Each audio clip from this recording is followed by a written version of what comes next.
Dunumba. Échange croisé entre François Coquelard et Nasser Saïdani, avril 2021.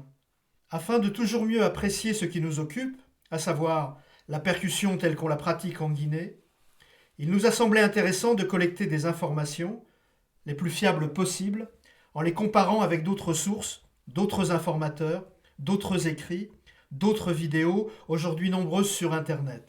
Ceci, afin de situer le plus précisément possible le contexte traditionnel, tout en sachant qu'il ne s'agit pas là d'un véritable travail scientifique qui exigerait des protocoles de recherche très précis. Nous sommes davantage dans le ressenti de musiciens. Et ce qu'ils ont vécu est fort riche d'informations et peut nous permettre de décoder les dires des uns et des autres, de comparer, de poser les bonnes questions et de ne pas se satisfaire de quelques affirmations définitives qui, bien souvent, n'ont que peu de valeur historique.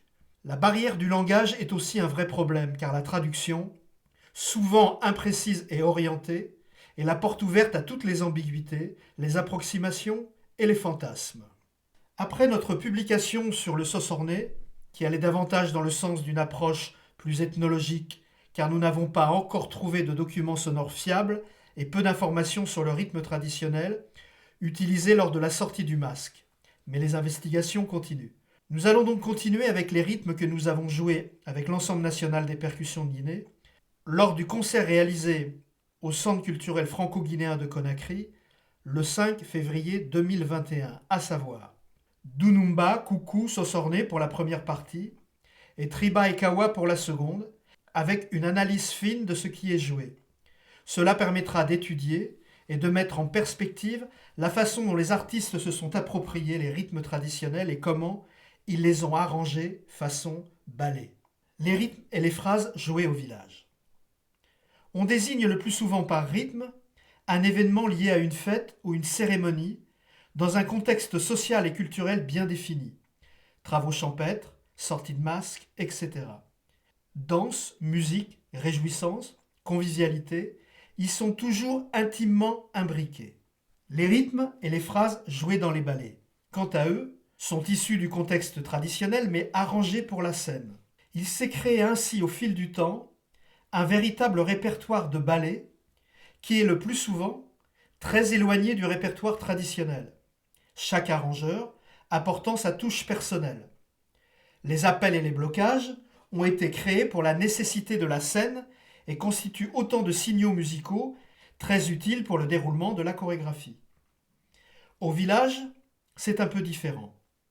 Il existe des phrases musicales, des codes prédéterminés qui signifient les entrées, les sorties, les progressions du rythme et de la danse et le déroulé de la cérémonie. Ces phrases peuvent aussi imiter la modulation du langage, servir de signaux ou de railleries connus de tous. Quand on dit que le djembé parle, à l'instar de très nombreux tambours africains, ce n'est pas seulement au sens figuré, mais bien au sens premier du terme.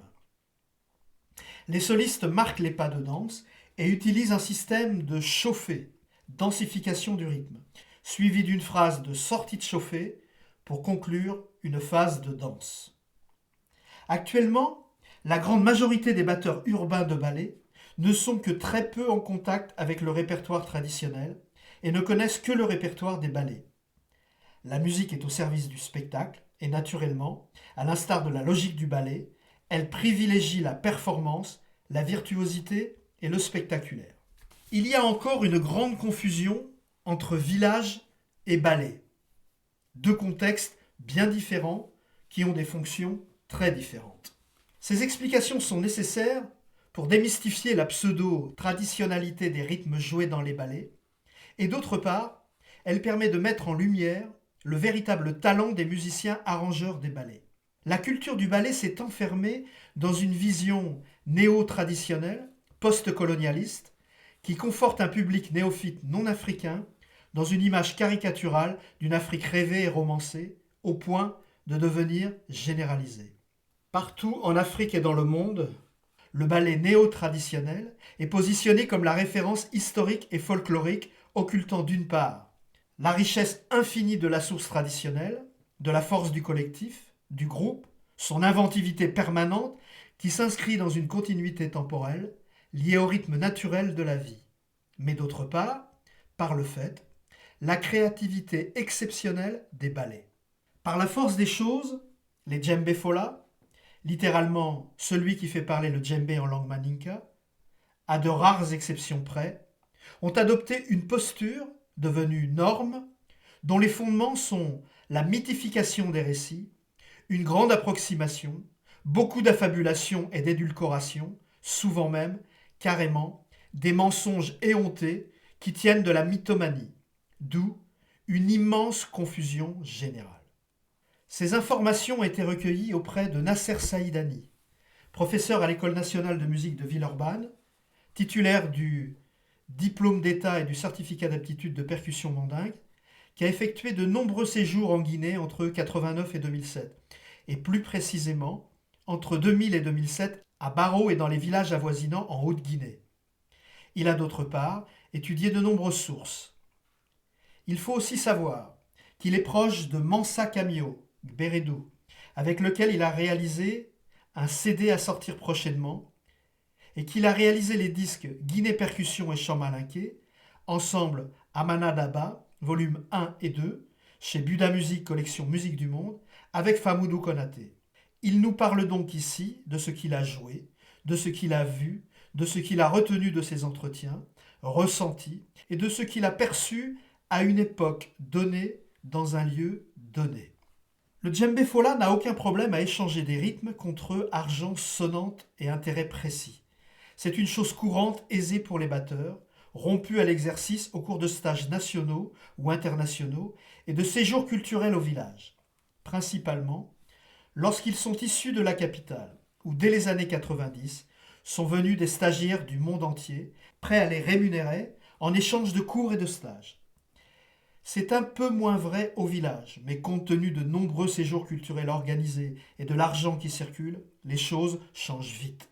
C'est devenu un commerce fort lucratif, qui au demeurant ne pose pas de problème éthique. Les djembé fola ont bien le droit de faire commerce de leur art. Le vrai problème est la fâcheuse tendance à la mythification et à la désinformation qui, au final, dévalorisent leurs paroles, leurs actes et donc à plus long terme, leur culture. Dans leur posture de détenteurs du savoir, les djembé fola sont en permanence sollicités et doivent constamment fournir de nouveaux rythmes, de nouveaux arrangements, de nouvelles phrases, etc. Et quand leurs élèves leur demandent leurs sources, il leur faut improviser dans la plupart des cas, tant ils méconnaissent la musique traditionnelle. Pour tisser des liens plus profonds, pour avoir accès à des informations plus sensibles, il faut du temps, beaucoup de temps et de patience. Il faut le mériter. Mériter la confiance des djembé fola traditionnels afin qu'ils dispensent un véritable apprentissage qui tient de l'initiation. Les musiciens issus des couches les plus modestes de la population ont pour la plupart une intelligence aiguë qui sait discerner le passionné du consommateur et ils savent presque naturellement jusqu'où ils peuvent et doivent aller dans la relation au demandeur. Dans la précarité de leur quotidien, ils sont très souvent tentés d'entretenir une relation pécuniaire qui peut devenir rapidement très vénale. D'autant plus que les nouvelles générations de batteurs, toutes origines confondues, ne sont plus intéressés que par des recettes vite acquises. Ils n'ont pas le temps.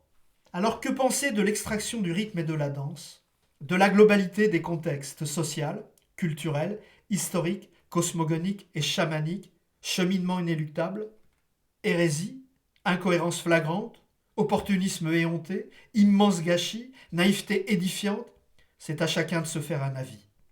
Peut-être faut-il trouver la réponse au peu d'incarnations des batteurs pressés qui connaissent 1000 rythmes, 1000 accompagnements, 1000 villages, mais qui passent complètement, et de plus en plus, à côté de l'âme de cette culture. Et que penser des natifs qui, dès qu'ils perdent le contact avec la source villageoise, dès qu'ils s'urbanisent, dès qu'ils se mondialisent, sont inexorablement entraînés vers le tout spectaculaire, le tout vénal, devenu le lot quotidien des batteurs de la capitale. Faut-il y voir une progression manifeste de la technique de l'instrument ? Peut-être d'une certaine manière, car effectivement, la technicité du jeu, la position des mains sur la peau, la tension de la peau, l'utilisation des cordes préétirées ont fait que le jeu est devenu plus rapide et spectaculaire. Mais cela va-t-il vraiment dans le sens de la musique ? dans le sens de la musicalité intrinsèque de l'instrument. Le sentiment général est que les djembé fola urbains écoutent de moins en moins la relation privilégiée qu'entretiennent le sangban et le dunumba, jouent de manière uniforme et sur des cycles courts. Toujours la référence du ballet, où les interventions doivent être concises, les plus spectaculaires et efficaces possibles, scénographie oblige. Ce qui nous amène à dire qu'il existe aujourd'hui de multiples façons de jouer le djembé. Pour faire court, un jeu de village lié à la danse et à un événement précis, un jeu de ballet qui privilégie le spectaculaire, un jeu musical au service d'un propos musical, un jeu didactique nécessaire à l'enseignement. Quand on parle d'un rythme, d'un événement traditionnel, il faut toujours le situer dans un lieu, un espace géographique donné, car d'un village à l'autre, d'une ethnie à l'autre, tout peut être différent. Une temporalité. À quelle date? Car là aussi, les choses évoluent très vite, et même de plus en plus vite, avec l'accès au téléphone portable et au numérique. Situer le narrateur afin d'évaluer sa crédibilité et ce qu'il énonce. Il est parfois délicat de distinguer le vrai du faux, du romancé du rêvé. Bien des approximations deviennent avec le temps des vérités premières. Révéler autant que possible les faits, de visu, ou en les filmant quand c'est possible, tout en sachant que le fait même de filmer risque de dénaturer la réalité selon le contexte, séjour touristico-culturel, recherche, etc. Remerciements à Mansa Camio pour ses éléments d'information et à Alban Guyonnet pour ses suggestions. Dunumba. Propos recueillis auprès de Nasser Saïdani. Historique. Dunumba, littéralement le grand Dunum, est une cérémonie très ancienne, pratiquée ancestralement par les hommes en pays malinké, principalement dans le Hamana et le Gbéridou, qui se pratique sur la place publique du village, la bara, où trône le plus souvent un arbre centenaire. Appelée aussi la danse des hommes forts. Par hommes forts, on entend les baratis, littéralement baratigui, les maîtres de la place. Forts au premier degré, hommes mûrs, socialement installés, avec le contingent de responsabilité et le niveau d'initiation que cela implique. Ils ont aussi les prérogatives de nombreux travaux d'utilité publique, comme préserver les champs de maïs des voleurs d'épis, protéger les nérés, arbres aux multiples vertus médicinales, nutritives et chamaniques, surveiller la mare des braconniers, nettoyer le canal qui la relie au Nyandian, affluent du fleuve Niger, nettoyer la place du village en novembre pour la Baradossa, etc., etc. Les hommes sont définis par classe d'âge, appelés carrés. D'abord le niveau le plus élevé, les baratis, puis les baradomo, petits frères, ou baramakono, littéralement celui qui attend. Ensuite, les baramamare, petits-fils. Par classe d'âge, il ne faut pas entendre un âge précis, mais davantage une catégorie d'âge, une promotion de jeunes élevés ensemble depuis leur plus jeune âge. Le rôle social effectif des baratis durait une dizaine d'années, mais aujourd'hui, plutôt 4 ou 5 ans. C'est eux qui décident de se retirer et de laisser la place aux plus jeunes. C'est alors l'occasion de cérémonies particulières et d'offrandes, sacrifices, de la part de la classe d'un rang inférieur qui monte d'un cran en quelque sorte. C'est-à-dire que les baradomo deviennent à leur tour barati, les baramamare deviennent baradomo et les plus jeunes baramamare. Les baratis portent un costume et des attributs spécifiques. Le pantalon bouffant, noir strié de motifs blancs personnalisés, le dua. Basatim badaba, littéralement le front de la tête du lézard, avec une sorte de protubérance qui ressemble à la tête d'un margouillat lézard africain. C'est aussi l'attribut du Bonkele Nabila, personnage important sur lequel nous reviendrons plus tard. Dans la main droite, une hachette, Gendeni. Dans la main gauche, un fouet, Manim Fosson, anciennement en peau d'hippopotame, plus récemment, suite à la disparition de l'animal dans le fleuve Niger, en peau de phacochère. Les plus jeunes, Baradomo et Baramamare, portent un foulard nommé Dunundondiala, littéralement le bandeau pour la danse. Les Djembé Fola, quant à eux, portent un pantalon particulier, le bandian, dont la coupe spécifique est confortable pour la tenue et le jeu du djembé. Ils sont munis d'une coiffe, féléké, en cuir ou tissu, assortie d'une crête fabriquée avec la barbe d'un bélier. La période des Dunumba se situe plutôt pendant la saison sèche, d'octobre à juin, avec un paroxysme en mai, au moment de la célèbre fête de la mare de Barrow, le Dalamon, connue dans toute la région. Il faut aussi souligner l'analogie du nom de la cérémonie avec le nom du gros tambour basse, le Lunumba. En Afrique, les sons graves sont souvent reliés à la terre-mère, la force vitale, et d'ailleurs, quand il vous est donné de participer à une cérémonie au village, la présence sonore des trois dunum, Dunumba, Sangban, Kensedeni, est efficiente. Le contexte social. Le Dunumba est à la fois une fête autant qu'une cérémonie. C'est l'occasion d'utiliser ce moment comme lien social, mais aussi comme exutoire, comme régulation des tensions et des conflits entre les individus. Elle permet aussi aux plus jeunes de s'affirmer devant les anciens et pourquoi pas, par la même occasion, de séduire ou de se faire remarquer par les jeunes filles. Affirmation de sa situation sociale, preuve de force et de courage, valeur importante au sein de la société malinquée, séduction, moment festif, lien social entre les différents membres de la communauté, voilà ce qui se joue dans ce moment particulier. Dans les temps anciens, avant un combat, cette cérémonie permettait aux hommes forts de s'affirmer auprès de la communauté qui admirait leur courage. D'autre part, les ennemis pouvaient entendre au loin le son des tambours, et cela avait de quoi les effrayer, ou tout du moins les impressionner. Le code était clair. Nous sommes prêts à en découdre. Nous vous attendons et attendez-vous au pire. Les instruments. Traditionnellement, la rythmique est assurée par 4 sortes de tambours. Le dunumba, gros tambour basse cylindrique posé sur la tranche, équipé de peaux de vache à ses 2 extrémités, tendu par un système de lassage de cordes, affublé d'une cloche appelée kenken, joué avec dans une main une baguette qui percute la peau, et de l'autre main un petit anneau métallique appelé kenken kundu qui percute la cloche. Anciennement, le dunumba était creusé dans un tronc d'arbre. Plus récemment, il est fabriqué à partir d'un fût de 150 litres en métal épais. Le sangban, tambour médium cylindrique de taille moyenne, joué debout, tenu sur l'épaule par une sangle, équipé de peaux de vache à ses 2 extrémités tendues par un système de lassage de cordes, affublé d'une cloche appelée kenken, joué avec dans une main une baguette qui percute la peau et de l'autre main un petit anneau métallique appelé kenken kunu qui percute la cloche. Le sangban est l'instrument directeur, le cœur du rythme, qui ponctue les changements de rythme et les chauffées en interaction constante avec le nunumba. Le kensendeni, tambour cylindrique aigu, joué debout, tenu sur l'épaule par une sangle de taille moyenne, équipé de peaux de vache à ses 2 extrémités tendues par un système de lassage de cordes, non équipé de cloche, joué avec dans une main une baguette qui percute la peau. Le djembé, tambour en forme de calice, monté sur sa partie supérieure d'une peau de chèvre tendue par un système de lassage de cordes et de larges sonnailles maintenues dans le cordage au niveau de la peau. 2 djembés alternent le solo et l'accompagnement. Anciennement, le cordage était en lanière de peau de vache torsadée, plus récemment en corde de chanvre, ce qui nécessitait de chauffer régulièrement la peau. Aujourd'hui, les djembés sont montés en corde de nylon, mais il est toujours indispensable de chauffer la peau de l'instrument pour obtenir le son adéquat à l'oreille des musiciens en fonction de l'hygrométrie de l'air.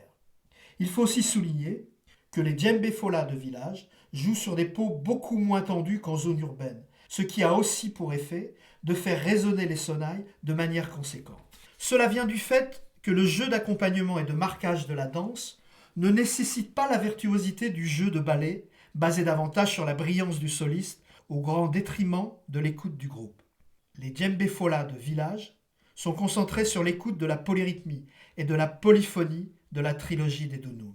Il faut aussi souligner que la rythmique du ballet, constituée d'un dunumba joué debout avec 2 petits tambours accrochés de part et d'autre du fût, se doit, en théorie, de reproduire la rythmique des dunumba et kensedeni traditionnels, tandis qu'un kenkeni, littéralement petite cloche, terme utilisé par les ballets pour désigner le sangban, muni d'une cloche jouée debout, reproduit la rythmique jouée par le sangban traditionnel. Les rythmes et les danses associés au moment de la cérémonie. Lors d'un dunumba, sont joués à des moments précis de la cérémonie, différentes polyrythmies très sophistiquées sur une pulsation ternaire. À l'appréciation du sangban fola, joueur de sangban, qui a une parfaite lecture du déroulement de la fête. La constante commune est que le Kensedeni joue le même ostinato sur une mesure à deux temps ternaires, 6-8, quelles que soient les variantes.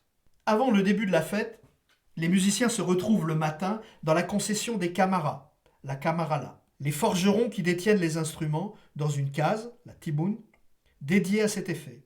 Ils commencent à jouer le rythme con, tranquillement, à 3 ou 4 reprises, pendant un court moment. Ceci indique à la population qu'un Dunumba va avoir lieu dans l'après-midi. Plus tôt en fin d'après-midi, les djembé-fola reviennent à la concession des Camaras, prennent les instruments et recommencent à jouer le rythme con. Puis, ils se déplacent vers la bara, la place du village, en jouant le rythme Barata Dunum. Littéralement, les tambours vont vers la place. À l'écoute des tambours, la population commence à se rendre sur la place principale du village, la bara. D'abord viennent les enfants, très excités par la fête qui se prépare, puis les jeunes filles se mélangent aux enfants et ensuite les adultes. Tout ceci n'est pas aussi déterminé. Il s'agit d'un mouvement général informel d'attirance vers la place du village. À l'arrivée des batteurs, les jeunes filles se placent derrière eux, en frappant dans les mains et reprenant dans un chœur responsorial le chant des griottes qui s'accompagne du carignan, tube métallique frappé par une tige de fer. Ensuite, arrivent les baratis. Si ces derniers sont en retard, ils ont droit à des colibés sonores, notamment la fameuse phrase qui fait allusion à leur bandeau à tête de margouilla. Ou alors, les batteurs peuvent jouer un rythme destiné aux enfants, ce qui constitue une allusion piquante à leur retard, comprise de tous, mais qui reste humoristique. Les baratis se positionnent à l'opposé des djembé-fola en rang serré, par ligne de 2, 3 ou 4 personnages, et se dirigent vers eux à plusieurs reprises, à grands pas, de manière très impressionnante. À un signal précis du sangbanfola, ils s'arrêtent et réalisent un mouvement de la hachette vers le sol. À un autre signal, ils exécutent un court solo ponctué par le djembé-fola soliste. Ils retournent à leur position initiale et reproduisent à plusieurs reprises cette danse. Puis, ils commencent le cercle en délimitant leur espace sur la bara. Un deuxième cercle se forme avec les plus jeunes, les baradomo et les baramamare, quelquefois sein d'une ceinture de raffia. C'est l'occasion de rivaliser d'acrobatie ou de pas de danse spectaculaire, mais aussi de provoquer les baratis. Anciennement, ils leur montraient leur dos et recevaient de violents coups de fouet afin de montrer leur courage et leur résistance à leur douleur. Ceci, afin de leur prouver qu'ils étaient dignes de devenir baratis, fut interdite lors de la colonisation pour cause d'accident, tellement la scène pouvait être violente et voire même très dangereuse. Les cicatrices révélées sur le dos des anciens à la suite de la cérémonie qui témoigne de la rudesse des coups peuvent être extrêmement impressionnantes. Aujourd'hui, il s'agit davantage d'autoflagellation, mais elles peuvent aussi être redoutables. Le Bonkele Nabila tourne en sens inverse du cercle des baratis, coiffé lui aussi du Bassatim Badaba. Il porte autour de la taille une peau de singe, pareil quelquefois de rondelles de calebasse autour des biceps, appelées aussi con, et parfois d'une grosse fausse pipe. C'est un personnage très important qui fait autorité. Il est un peu le régulateur chargé de faire respecter un certain ordre dans la cérémonie. La légende dit que suite à une observation soutenue de bandes de singes en brousse, les anciens constatèrent qu'un grand singe faisait régner l'ordre au sein du clan, et que c'est à la suite de cette observation qu'ils affectèrent le rôle très utile du Bonkele Nabila. Voici un exemple de moments liés à des rythmes et des danses spécifiques. Cet ordre n'est pas figé, il diffère selon les villages et les circonstances. D'abord, le rythme con, puis enchaîne avec le rythme bada. Suit Den Muso Kelen, con, Konmasi, con, Nantalomba, Agbada, Bandodje, Agbada, con. À nouveau, Nantalomba, puis le rythme Gbada, joué longuement avec une grande tension qui finit par le break de Bandalaji, littéralement faire descendre le Gbada. Ensuite vient le moment de l'Umata Dunum, littéralement le retour vers la maison, qui est joué pendant le retour à la concession des Camaras. On peut aussi y associer Bolokonondo, Kononwulen, Takosaba, Dili, Bereduka etc., dans un ordre différent. Chaque village a ses rythmes préférés, dont il s'est fait un peu une spécialité. Il est donc pas rare d'assister à une cérémonie où ne seront utilisés que 2 ou 3 rythmes, mais joués avec une inventivité exceptionnelle, particulièrement au niveau des 3 tambours dunum, qui participent activement à l'énergie développée par le rythme. Dunumbe. Quand on organise un dunumbe, littéralement un dunumba à blanc, cela se fait hors du contexte de la cérémonie des baratis, en dehors de la place du village. Ce sont souvent les plus jeunes qui le jouent et qui s'amusent avec ce rythme.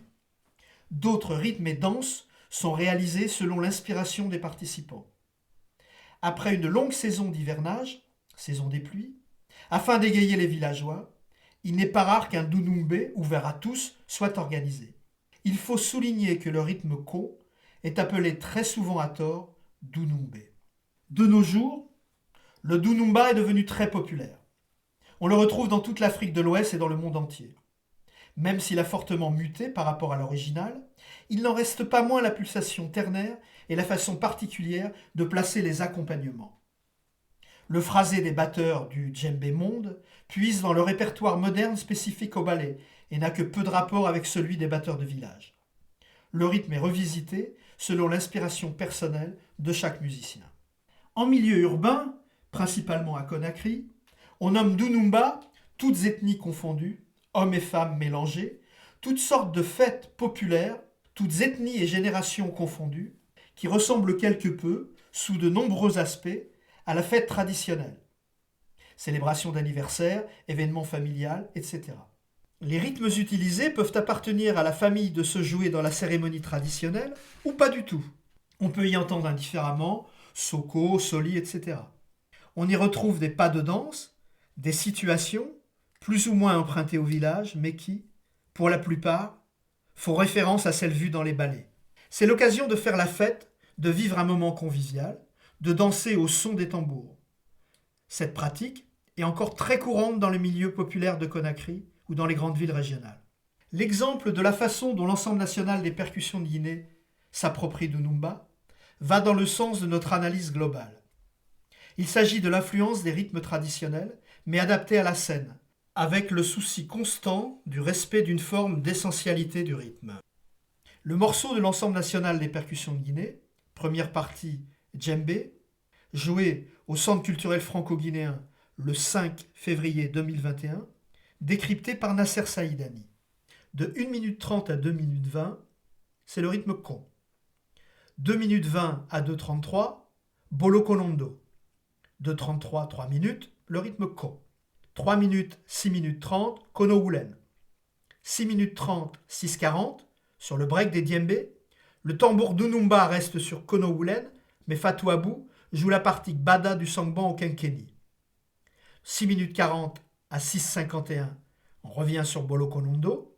6:51, 6:54, le rythme con.